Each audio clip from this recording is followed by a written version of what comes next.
Hello and welcome back to Hop to the Top. Today, a brand new season and there is plenty of change afoot. So if you didn't see any of Season 1 of Hop to the Top, before we get any further into today's episode, all I'm going to say is go back and watch at least last episode. If not, go back and watch the entire first series. Only 8 episodes, but it was a fantastic first season. There's a link on top of the screen right now to take you to the playlist. If you are all caught up, then welcome back. Hope you're all doing well, and I hope you had a nice time celebrating our promotion from the Challenge League to the Super League. It's been brilliant. First of all, just want to say a massive thank you for your support on all the Football Manager 20 videos. It's been mental. It's been so crazy.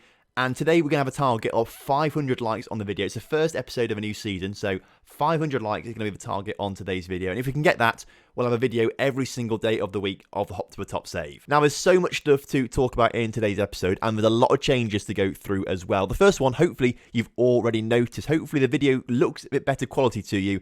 And actually, you should be watching this in 60 frames per second now. Fingers crossed, I've got all the software and the editing right. If it does look better and you are watching it in 60 FPS, pat on the back to me, because I've actually done something right that works. Next up, we have got a slightly new skin for the game. Obviously, last season we spoke about the skins, and I was sort of torn between one called TSC and one called Rentsy.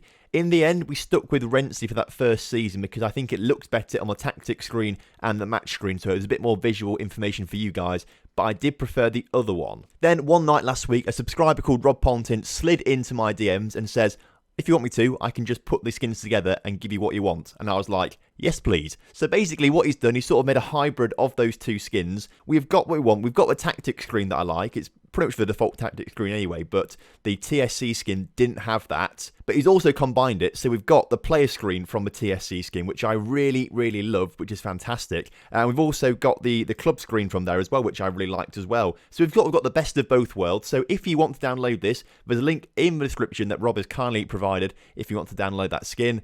It's there, have a look at it yourself and get playing with it if you want to. You may also have noticed it as well when I clicked on Michael Gonçalves, which I'm now saying correctly. I've called him Goncalves for a long time. It's Gonçalves apparently, that little asterisk under the S. It's Gonçalves. Apologies to everyone who's been shouting at me for getting that wrong.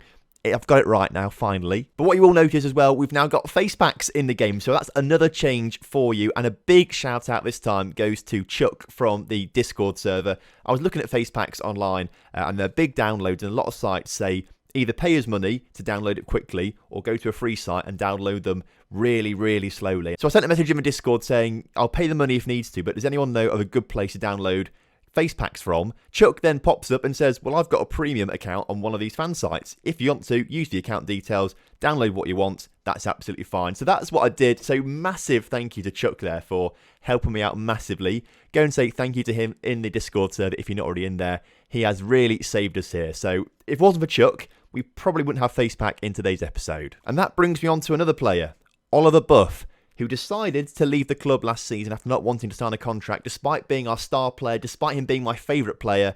Let's go and have a look at what he looks like, because I've always wondered what Oliver Buff looks like. Let's load him up. That makes sense now. It makes complete sense. That is why he left the club. He's a snake. And they are all the visual changes that we have made. So hopefully you enjoy the better quality videos. Hopefully you enjoy the face pack, and hopefully you enjoy the better skin as well. So it's all worked out quite nicely. In terms of in-the-game changes, there have been a couple of those as well. No change to the bank balance. We are minus £2 million, so we're still looking pretty bad overall balance-wise. I've put more money into the wage budget. I took away basically all our transfer budget and put it into wages instead to give us a little bit more room in the wage budget. That's helped us sign a couple more players, perhaps. Projection-wise, we are still looking quite bad. Minus £5 million by the end of the season, but it's meant to get better the next 2 seasons, so that's something to think about. Helping us out financially to actually quite a nice extent, I must say, is Benfica. Over summer, I asked the board about 3 times if we can have an affiliate club, and twice they said no. The third time they said yes, and they gave them the choice of Valencia or Benfica, and because Benfica have, quite frankly, some of the best youth facilities in the world, we chose Benfica, which is quite nice. They also give us £116,000 per week, as well as players on loan for free, so we've made use of that this summer. Now, a few days ago, we had an episode with our Regen Day coming out, and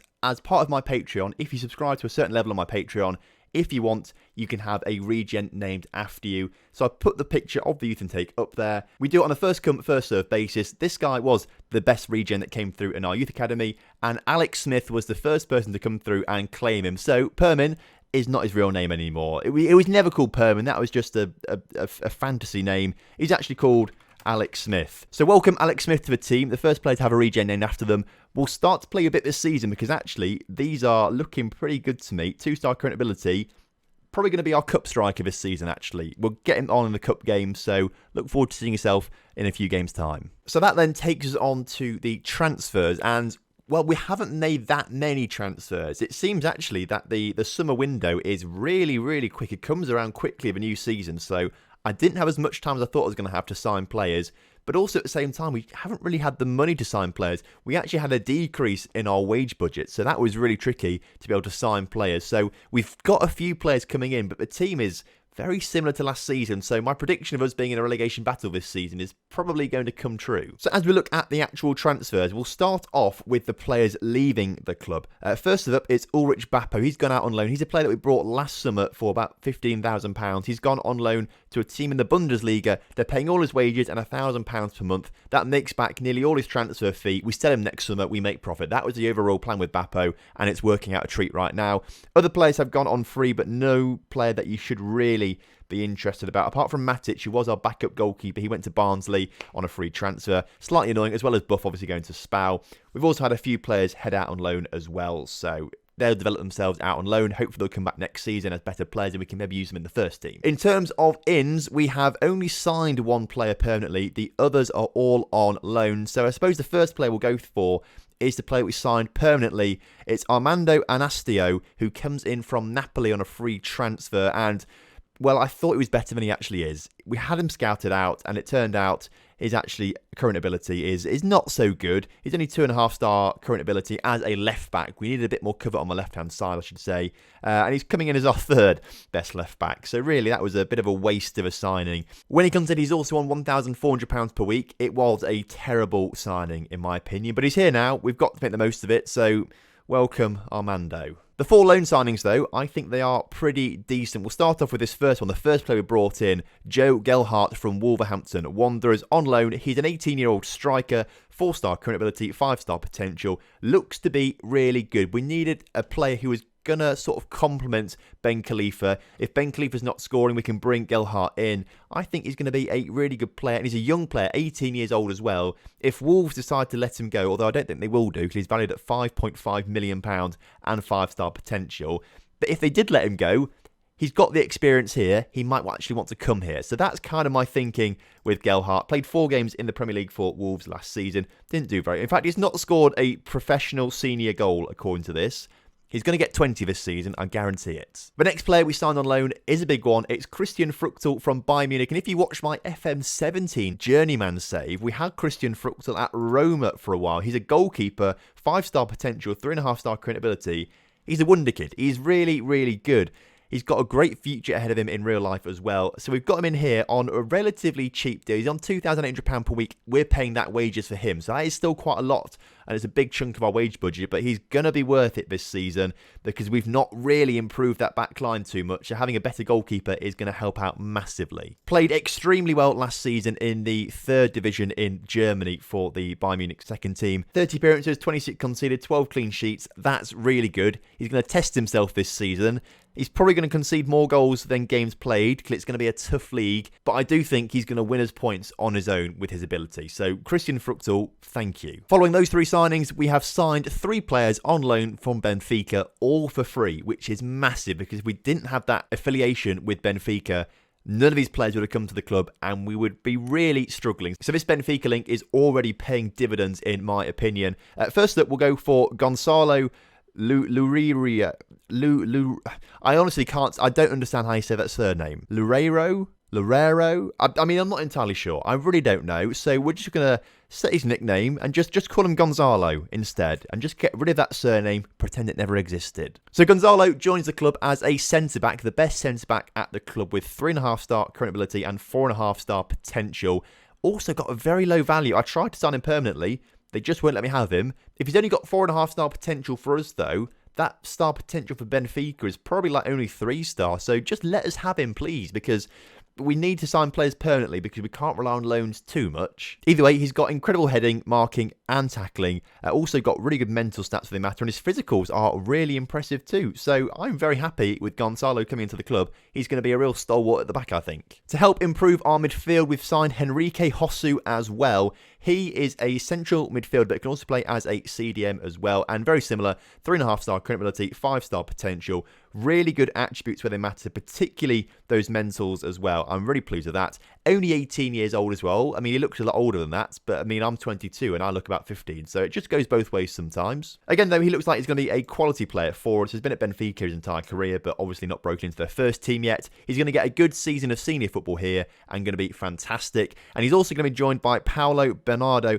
another midfielder that can also play as an attacking midfielder. He's got 4-star current ability and 5-star potential as a deep line playmaker. So he is the natural successor to Oliver Buff, in my opinion. He's going to come through and probably take Buff's place. Again, though, first touch 14, passing 14, technique 15 is really top work. Vision of 15 as well, decisions of 15. He could get a bag full of assists this season, just like Oliver Buff did last season. I've got big plans for him in the future, and hopefully he's a player we can also sign permanently further down the line. So they are the 6 signings that we've made, but there's one player that's come back to the club that's probably bigger than all of these signings combined. Now, this player, Nadim Bajrami, last season, he was at Grasshoppers, but was on loan at Empoli, and we spoke about him at the very start of the series because Empoli had a buy-on clause for him, and at that point, I was just going to assume he's gone on loan there this season, and Empoli are going to buy him next season, but they haven't bought him, and he's come back to the club, and no one else wants to buy him, despite him being quite a really good player, in my opinion. So he, in my opinion, is the biggest signing almost that we've made this summer because he comes in to really bolster our midfield. Like, he's a top quality player, and I'm so glad that we've actually got him back at the club. He's the second best player after Bernardo, so he's a massive player in the club, and he really, really strengthens our centre of midfield. So I'm so glad we've got Bajrami back. He is going to be a game changer this season. We do have to keep this all relative, though, because I am bigging these players up massively. If we look at the Swiss Super League and we look at the season preview, we are favourites to come 7th, which is in, obviously, the bottom half of the table. I think we are going to be in a relegation battle. Now, you'll also see there that Servette are in 9th position. That's because they won their relegation playoff against Lausanne, which is perfect because it means I don't have to say Lausanne or Lausanne or however you say it. I don't have to say it again, at least for this season, which is perfect for me because I really struggled with that last season for some reason, and I think it annoyed a lot of you. So thankfully, they're not in our division anymore. If we do actually finish 7th this season, though, I will be over the moon because it means we haven't been relegated, and that is massive. Today, though, we do have a tough test because our first game of the season is against Sion, who are favourites to come 4th this season and only just by the odds. So they look like they're a very strong side. If we can put up a good performance against them, that might be indicative of how the season will go. But at the same time, if we lose 5-0, we've got some work to do. Now, you may think I'm stupid, but we are going to stick with the formation that worked for us last season, the 4-2-3-1. We probably should go a bit more defensive against a team like Sion, but why not? Let's just go for it and see what we can do. So our new goalkeeper, Christian Fruchtel, is starting in goal for us today, which is fantastic. But the back line is, well, it's not really changing. This is going to be our weakness this season, I think. So Cabral stays where he is. Gonzalo, the new player on loan from Benfica, comes in alongside Svetkovic and Gonçalves on the right-hand side of the defence. A new look midfield partnership, though. Bajrami is going to come in as our ball-winning midfielder and Bernardo as our deep-line playmaker. The attacking midfield is the exact same. Sukachev, Morandi and Pusic. Yes, Morandi's good. So is Pusic. They're probably not quite Super League level, though. And Sukachev, well, he's not Super League level at all. The issue is we just didn't have the money to sign anyone else. We've improved what we needed to improve massively, but I think we are going to be weak down the left-hand side of the pitch. We do, though, have a very good striker in Hassan Ben Khalifa, and, of course, Joe Gelhardt on the bench as well. He's just come back from a knock, so he will start some games soon, but we're going to start the season off with Ben Khalifa and see if he can hit the ground running like he did last season. So as kickoff is upon us, Sion are playing a very defensive formation. Are they scared of us? If we can grab an early goal here today, that says an awful lot about our team. Like, we've had a decent pre-season as well. Obviously, I don't play the friendlies. I get my assistant managers to do it. But we've had a decent pre-season with some good results against some decent sides. And hopefully we're going to score a goal right now as Pusic puts the ball forward to Ben Khalifa, who gets behind the goalkeeper. And 8 minutes into the game, we go top of the Super League table by Nassim Ben Khalifa's opening goal of the game. A great ball by Pusic, to be fair. And Ben Khalifa, speed, strength, everything, composure to get around the goalkeeper. And he puts that in the back of a net in front of the adoring away fans. Actually, they didn't celebrate. There was the fans over in the corner celebrated instead. But he runs over to our fans, and we go 1-0 up in our opening game of the Super League season. However, it might not last long as Sion in their black kit are looking to come forward. Although that's a terrible ball, and Pusic is forward now, and he grabs a goal 15 minutes in. We are 2-0 up against Sion. You love to see it. I mean, I'm not quite sure what their defender was thinking here. I mean, it's a terrible pass, really, because it just goes straight to Pusic. No one there to stop him, and he just puts it underneath the goalkeeper. Thank you. 20 minutes in now, can we grab a third goal as we look to play it out from the back? We have nailed the tactics here today if we've scored 2 goals already, and Pusic just breezes past the defender there. What a Sion playing at as he gets another shot away just wide of the post this time, but really Sion offering nothing defensively. And this first half is, well, it's been perfect, hasn't it? It's been absolutely perfect. I did not expect us to do this, but here we are, 2-0 up at half-time against Sion. Passionately, very happy with the way things are going. Keep it up, lads. Can someone just hand us the trophy now? Like, seriously, just someone hand us the trophy now. If we play like this all season, we're going to win the title. Guarantee it. Also, massive as well. Massive 11,300 fans coming to the stadium today to watch this game. That's the biggest attendance we've had in this entire save, I think, as far as I can remember. We do need to take some players off, though. Paolo Bernardo is looking tired out there. So we're going to swap him and Bajrami over. And then we're going to bring on Alan to play in that ball-winning midfielder role. As a consequence of Bajrami and the 2 players coming in on loan from Benfica, Alan is sort of alienated a little bit. However, he is still the best, or at least most comfortable in that ball-winning midfielder role. And I do want to keep playing him and developing him because he has got 5-star potential still. So, do expect to see Alan in this series, but he's probably going to be limited to more substitute appearances this season. And also, whilst we're here, we are going to get, I think this is a first-team league debut to Randy Schneider. He's going to come on for Morandi, but Schneider is a wonder kid already at the club, but he's 18 years old, 2.5-star current ability and 5-star potential in that attacking midfielder role. He's going to be a big talent in the future, Randy Schneider. So I want to try and get him into the first team this season, getting appearances off the bench. Last season, he spent the entire time in the under-21 squad and did pretty well. So hopefully this season, he's going to improve on that and start to show his worth and start scoring plenty of goals for us. But with 25 minutes to go in today's game, as long as we don't mess things up right now, I think we are looking at a 2-0 win and a clean sheet in our first game back in the Super League. You love to see it. And it's not like we're doing it because we've been lucky or we're jinxing it. Look at the stats. 16 shots to 8 shots. 5 on target to 2 on target. We just have been the better side. 65% possession as well. We are the better side here today. We've dominated. Now, if we concede a goal here to Sion at the end of the game, I will be upset. Although we have just about cleared the ball. Cabral gets up towards Ben Khalifa as he looks to bring the ball forward. Can we grab a third goal? Instead of Sukachev comes forward, gets tackled, but retains possession out to Cabral. Let's swing this in the middle. If we can grab a third goal, that would be absolutely incredible as Ben Khalifa, Schneider gets the ball lost and actually Sion coming forward. Are they going to grab a consolation goal right at the end of the game? Fruchtel with a decent save and looks like he's going to get his first clean sheet of the season, which is brilliant. They've just had a man given a yellow card. I thought it was going to be a red card then. Last final move of the game. Can we score a third goal as Bajrami plays it back to Gonçalves, Svetkovic? If we can just get it forward into the box, that would be good. It doesn't go in the box anyway. We win the game instead. 2-0. We go up to 4th in the table with that win. Other teams around us must be scoring more goal, better goal difference. But I'll tell you what, if you told me at the start of the episode we win 2-0, I'd have bitten your hand off. So that, superb result. Much better than last episode as well. Much better than last episode. Well, what a way to start a new season. I don't think that could have gone any better, could it? Next episode then is going to be a massive one because we're going to take on Zurich in the Zuricher Derby. Is that what it's called? Is it the Zuricher Derby? Or according to this, it's called the Zurcher Derby. Either way, we're playing Zurich. We're based in Zurich. It's the biggest derby there is in all of Switzerland, I think. As far as I'm aware, that's what I've heard. It's the biggest derby. We actually share a stadium with Zurich as well. So when we don't play here, they play here. So it's also a battle of our own stadium. So it's going to be a huge game. So make sure you join me for that one. It's going to be great. So thank you very much for watching today's episode. Again, likes target of 500 likes on today's video. If we can get there, that would be absolutely superb. If you're new around here, please do subscribe. I would really, really appreciate that as we march on towards 14,000 subscribers now, not too far away from that one. And I think that is everything I've got to say. So thank you very much for watching. I'll see you next time. Have a good evening. Goodbye.